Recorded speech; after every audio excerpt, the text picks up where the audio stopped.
Добрый день, уважаемые дамы и господа! В БКУ стартовал масштабный конкурс Уфы, аналог всемирно известного проекта «Голос Voice Уфа».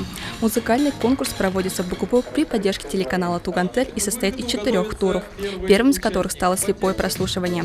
Это самый интригующий момент в шоу Voice, когда наставники отбирают себе команду вокалистов вслепую. Участниками конкурса стали студенты уфимских вузов.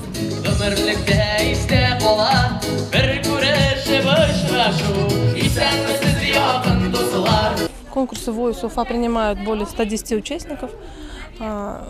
Представлены все вузы нашего региона.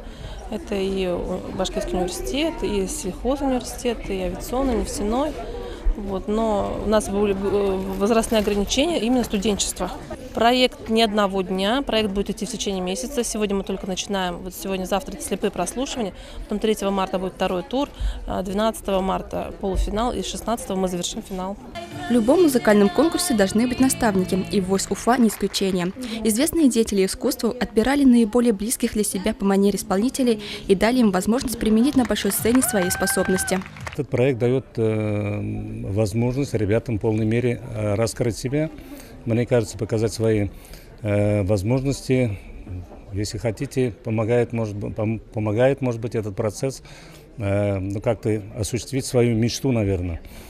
В том числе из-за того, что это все-таки телевизионный проект. Сами понимаете, телевидение – это очень огромная сила, скажем так, да, поэтому есть возможность, если ты, скажем так, талантливый человек, да, именно этот проект дает возможность осуществить все это. Главная цель конкурса – это раскрытие творческого потенциала молодежи, выявление наиболее талантливых и ярких исполнителей, представление широкому кругу зрителей всего многообразия национальных культур, а также стремление к укреплению и сохранению традиций. Мне хотелось бы подчеркнуть именно социально-культурный смысл этого конкурса «The Voice».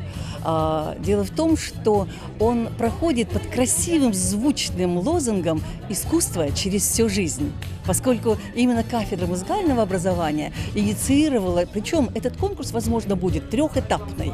Ведь удивительно то, что откликнулись заявками на этот конкурс не только студенческая молодежь, как самая мобильная, как самая адаптивная, как самая творческая, но и люди после пенсионного возраста. И поэтому мы задумались, что дальше, возможно, The Voice будет в следующем этапе, где мы можем поднять таланты, нереализованных тех, кто у нас находится в 3-м поколении. Впереди участников ждут еще несколько этапов. Это вокальные баттлы, полуфинал и финал конкурса.